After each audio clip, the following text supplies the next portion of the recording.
holding on to hope for the injured Ferguson officer. The progress he's making this morning as police expect to update us later today on the investigation into last week's violent protest. School under scrutiny. Let no one talk you out of the processes and procedures for accountability, because at the end of the day, it is your money, it is your children. What Missouri's top auditor is looking into at one of the largest public school districts in the state, days before the first day of school. The ripple effect of a teacher's paycheck, how Missouri's low educator salaries are impacting your child's education.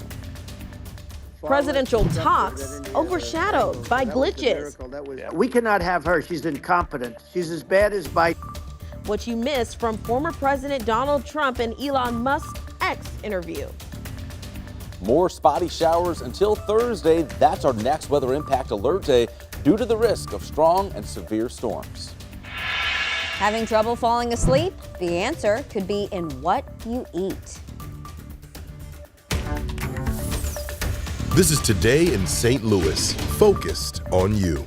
Speaking of that, I gave my kiddo a handful of M&Ms last night, and my husband was like, "Why are you doing that?" I don't know. Right before bed? Yeah, I did it. We went to bed just fine. Anyway, good morning, everyone. It is Tuesday, August 13th. I'm Michelle Lee. And I'm Sydney Stallworth. I'm glad to hear JJ made it to bed okay. For all of you that are waking up with us this morning, you should know some of you could be waking up to some showers. Let's get on over to Anthony Slaughter, who's tracking those for us. Hey, Anthony. Hey, good morning. That's right. East of St. Louis, out towards Mount Vernon and Salem, Illinois. You've had a few showers there. I want to turn your attention to Thursday. We're watching this now for our next risk of severe weather. And between now and then, you just want to check the forecast for any changes. And of course, as we nail down the exact timing and threat. It's a cloudy start to the day all across the bi-state. Noticing the mist and drizzle has turned off, and so we are dry now. We go towards lunchtime at 78, 82 for the high today. More spotty showers this afternoon, mainly southwest of St. Louis. We will check the rest of your forecast, get into the future cast and that 7-day in just a few minutes. Let's get over to Paul now and track our Tuesday morning commute. Good morning, Paul. Good morning, Anthony. Yeah, wet yesterday. We had major delays out there mostly throughout the day. Right now, you're dry, and we're checking speeds, sensors in the road right now, and everybody is above 65 miles an hour. This is Westplex, so Lake St. Louis, Wentzville, O'Fallon, St. Peters, and then Weldon Spring. You can tell it's great. We move into the St. Louis Metro. It's the same story. Those construction projects we talk about can bog you down here in the next half hour or hour. 270, 6440, Des Peres, Town and Country. That's the one we'll really be looking at. And then we had accidents earlier on the Illinois side. These are all 3 downtown bridges moving at very good speeds. So it's a good report right now. We'll see if it is in just a few minutes, and we'll be back with more. Michelle?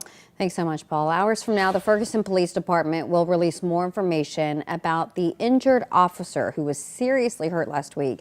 Right now, police officer Travis Brown is still in a coma. He's in critical condition, but the family is cautiously optimistic on his recovery.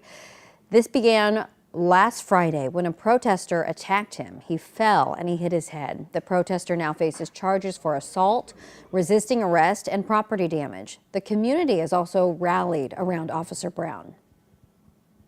Praying for a miracle, I'm praying for a blessing, I'm praying for hope, I'm praying for him to just come back to us. The Ferguson Police Chief will hold a press conference at 1 p.m. and 5 on your side will be there. We're going to update you on air, online, and on the 5 Plus app. And right now, we have a link to a GoFundMe for Officer Brown on KSDK.com. Well, this morning we are uncovering more problems at St. Louis Public Schools less than a week before the start of the school year. Now the Missouri State Auditor will take a closer look at the district's financial records. Our Diamond Palmer is joining us live from district headquarters this morning. And Diamond, why should parents really be concerned with this recent audit? Well, Michelle and Sydney, parents should be concerned simply because we are less than 1 week away from school, and the Missouri State Auditor is going to conduct an audit today on the school district. Now, hopefully that'll give parents a little bit more answers. We don't have a timeline as for when they will receive those answers from this audit, but we do know that this audit being conducted by the state, the timeline has actually been moved up a couple of months. It was supposed to happen later this year. Now it's happening today. So each year, the district is required to submit an audit on their own from independent consulting firms. And we know, looking into things from the 2022-2023 audit, there were several concerns. Obviously, the transportation issues, some record-keeping failures, and some financial mismanagement. But last year, it was late for the first time in 5 years. The audit showed inconsistent record-keeping, mismanagement of district resources, including a costly bus contract termination and gaps in staffing. This all comes after Superintendent Dr. Keisha Scarlett was recently placed on temporary leave. Now there's a $35 million budget deficit, and it's getting the attention of the Missouri State Auditor. This morning, the state will examine how exactly the budget went from a $17 million surplus to a $35 million projected deficit. He'll look into things like vendor contracts connected with the now placed on temporary leave superintendent, as well as contracts issued without competitive bidding required by the Board of Education.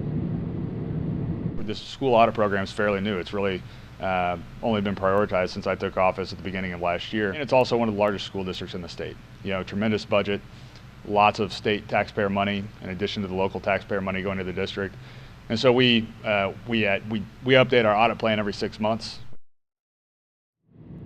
So tonight there will be a school board meeting happening here at district headquarters, and this will be the first time that they're having a meeting since the superintendent was placed on temporary leave.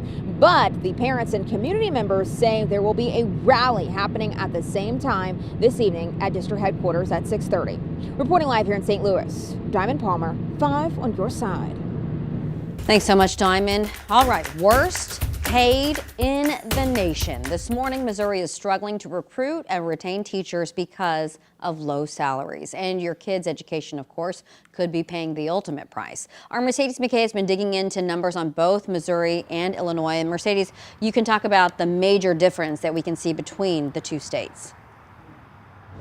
Michelle, we're talking $20,000. That's the difference in pay between Illinois versus Missouri teachers on average. Now, just 3 months ago, Missouri Governor Mike Parson signed a $468 million education bill. Now, that bill did include raises for first-year teachers, but the Show Me state still ranks low across the country. So overnight, I dug into the numbers to see just how big this teacher pay gap is. This is all according to the National Education Association. This morning, Illinois ranks 12th in teacher pay, while Missouri ranks 47th. The average teacher salary in Illinois for the last school year was $73,916. Over in Missouri, the average was $53,999. Next school year, that number will jump in Missouri due to Governor Parson's new education budget. Starting salary for teachers jumps to $40,000 instead of $37,000. Some educators believe Missouri needs to invest more in their children. Realistically, when you look across the landscape, there's not an industry hardly that's not hurting for employees, and schools are just the same. And we've got to be able to compete salary-wise to be able to attract the best and the brightest into our classrooms, because that's what we need in front of kids. Currently, Missouri has the second lowest starting salary in the country for teachers. Now, those raises are always a great thing. We always love to hear that. But where is that money coming from? I'll tell you more about that in our next half hour. Live in St. Louis, Mercedes McKay, 5 on your side. Thanks, Mercedes. We'll check in with you soon. Today, the Fox C6 School District will begin to replace and repair the turf fields at Fox and Seckman High Schools. Last month, heavy rain damaged the fields, costing more than $1 million to repair. Now, the district says it'll pay $46,000 out of pocket before insurance kicks in. The district hopes to get repairs done at Seckman before the big football game against Fox on September 6th. As for Fox High, the goal is September 17th. And this morning, let's give a big shout out to students in Highland District 5 and O'Fallon Township District 203. They're getting ready for their first day of school this morning. So good luck to those making their return to the classroom today. Make some good decisions, be great, and have a lot of fun. All right, before your kids catch the buzz, we want to see their first day of school pictures. Text them to us, 314-425-5355 with your student's name and grade, and you can see them right here on 5 on your side. Coming up, billionaire interviews billionaire. The key takeaways from Elon Musk's sit down with former President Donald Trump on X.